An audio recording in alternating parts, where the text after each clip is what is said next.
Niska. Thank you, Madam Speaker and Representative Vang.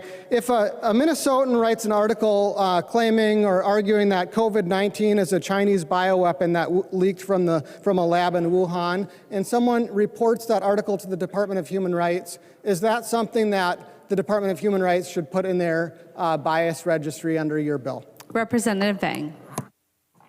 Thank you, Madam Speaker. Representative Niska, not all incidents are considered, I guess, violent or criminal, as I said before. And so this clearly, if with the rhetoric that we have seen since the pandemic and regarding accusing Asians of bringing in the coronavirus, that is bias motivated. And so that can be considered a bias incident. Representative Niska.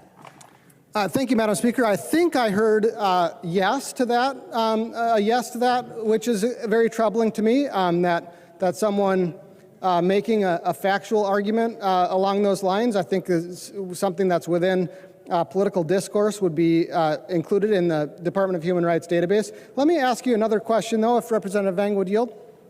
She will yield. Representative Niska.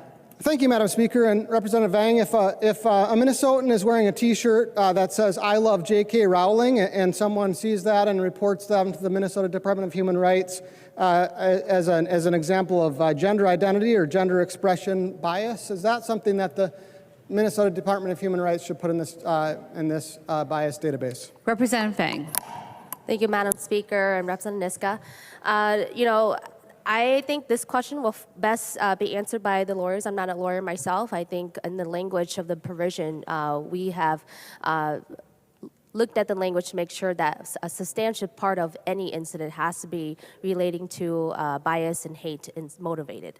And so I will, I'm not going to say a yes or no to that question. It is really up to the those investigating to decide whether there is substantive